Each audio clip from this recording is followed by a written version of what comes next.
Hmm.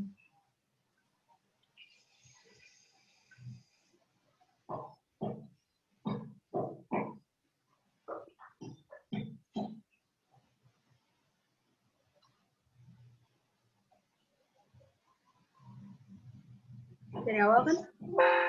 Ya. Mulai ya.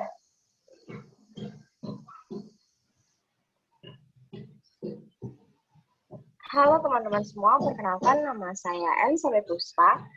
Pada video kali ini saya akan menjelaskan mengenai desain logo dalam rangka ujian praktik seni rupa tahun 2021.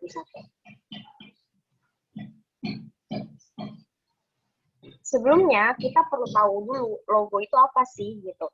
Logo itu adalah identitas yang memiliki karakteristik. Maksudnya gini, ketika kita mau membuat sebuah perusahaan, kita mau membuat sebuah produk, bagaimana cara orang mengenal kita?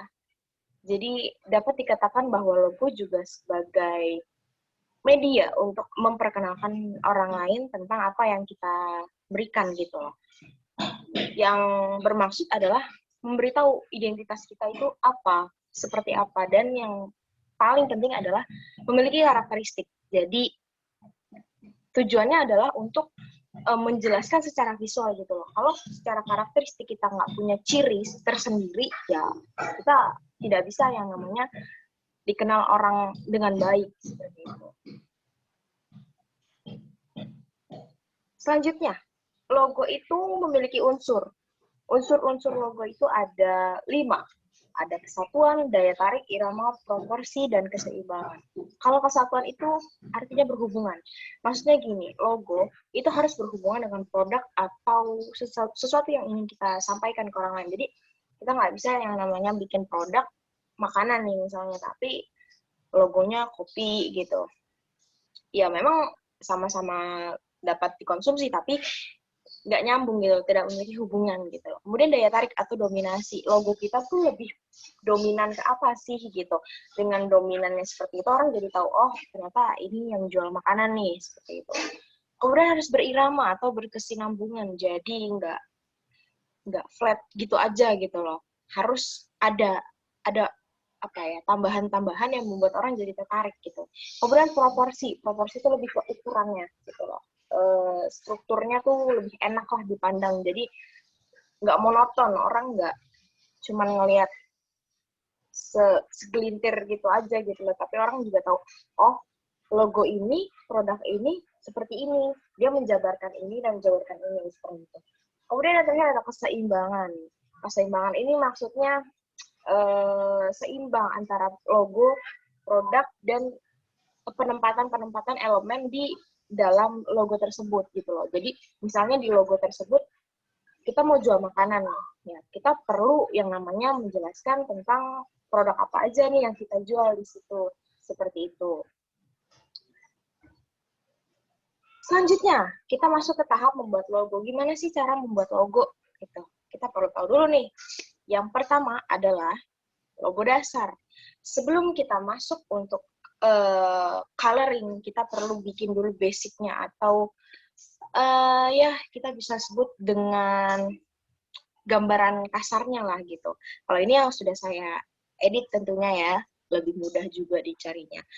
Saya bikin di situ karena saya mau menjual produk makanan, saya tulis di situ pasta and dessert. Jadi orang tahu nih, oh ternyata Yummy.id itu menjual pasta dan juga menjual dessert atau makanan-makanan manis gitu.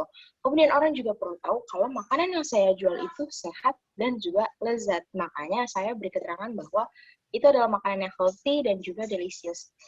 Di tengahnya saya tambahin elemen sendok dan garpu. Tujuannya supaya lagi-lagi orang mengenal saya memiliki karakteristik menjual produk makanan. Maka demikian saya memberikan gambar sendok dan garpu di situ supaya orang lebih mengenal produk saya. Selanjutnya adalah desain logo warna. Ini yang sudah di coloring. Mungkin terlihat nggak ada bedanya, tapi memang supaya lebih kelihatan tidak banyak campuran warna, saya hanya menambahkan warna pada bagian sendok dan garpunya. Kenapa pink? Karena dessert itu identik dengan segala sesuatu yang manis gitu ya. Kalau pasta kan lebih menyesuaikan lah, bisa menyesuaikan gitu. Kemudian di situ saya fokuskan ke bagian namanya Yummy Tummy. Jadi saya bikin gambar tulisannya itu lebih jelas karena itu adalah nama brand saya gitu loh. Kemudian healthy and delicious-nya itu tetap diposisikan dengan sendoknya. Itu yang dimaksud dengan proposisi karena menurut saya penempatan sendok dan garpu di tengah itu lebih bikin gambar atau logo saya jadi lebih balance atau lebih seimbang. Nggak kelihatan kayak berantakan, lebih simpel lah jatuhnya gitu loh. Dan orang juga akan tahu ketika di bawahnya tertulis pasta and dessert seperti itu. Selanjutnya, ini adalah produk dan kemasannya. Saya menggunakan kemasan paper box ya, atau box dari kertas yang banyak lah dijual-jual di platform online shopping gitu. Kemudian, kenapa logonya dibuat transparan? Karena pada dasarnya memang setelah diedit itu stikernya, covernya memang masih putih. Cuman saya berpikir bahwa ketika orang melihat produk saya nggak mau produk saya itu tertutup atau terhalang oleh stikernya gitu. Jadi lebih baik saya membuat oposturasinya tuh lebih dikurangin sedikit. Jadi dia nggak punya background gitu. Jadi terlihat bening. Yang terlihat cuman tulisan simpelnya aja gitu, tulisannya Mikami dan juga tulisan sendok, garpu, dan perintilan-perintilannya. Intinya yang dibuang cuman belakangnya aja, covernya aja gitu, backgroundnya aja. Jadi lebih bening.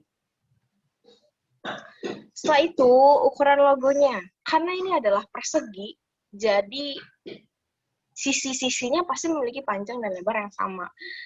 Saya membuat ukurannya 5 cm, 5 cm, tujuannya supaya dia tidak terlalu besar di kotak gitu ya, di tempat produk, tapi juga tidak terlalu kecil, jadi orang masih bisa lihat, oh ini produknya dari sini gitu. Tapi orang juga masih bisa lihat makanan apa sih yang diberikan atau makanan apa yang disajikan melalui produk tersebut. Selanjutnya, sasarannya adalah anak-anak, remaja, dan juga food enthusiast. Maksudnya gini, kenapa anak-anak? Karena saya melihat bahwa anak-anak itu lebih cenderung menyukai hal-hal yang manis atau makanan-makanan yang cenderung memiliki rasa yang tidak pedas, juga nggak asin gitu. Jadi ya menurut saya cocok buat anak-anak karena anak-anak cenderung menyukai makanan-makanan seperti itu gitu loh. Cuman mungkin nanti akan lebih dikombinasi dengan tambahan-tambahan serat dan nutrisi-nutrisi yang seimbang dengan apa yang dikonsumsi oleh anak-anak. Kemudian remaja, karena saya tahu bahwa remaja itu suka mencoba hal-hal baru dan remaja juga senang ya namanya makan makanan seperti pasta, kemudian dessert, dan itu juga sebagai ajang mereka untuk memotret makanan-makanan yang dapat mereka sampaikan di platform sosial media mereka. Jadi menurut saya makanan ini cocok untuk remaja.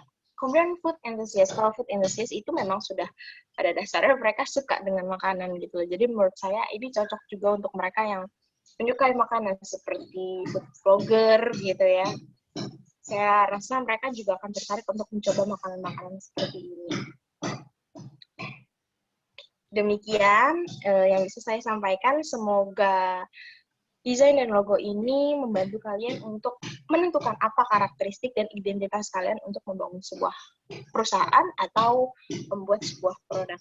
Sampai jumpa di video selanjutnya. Nah,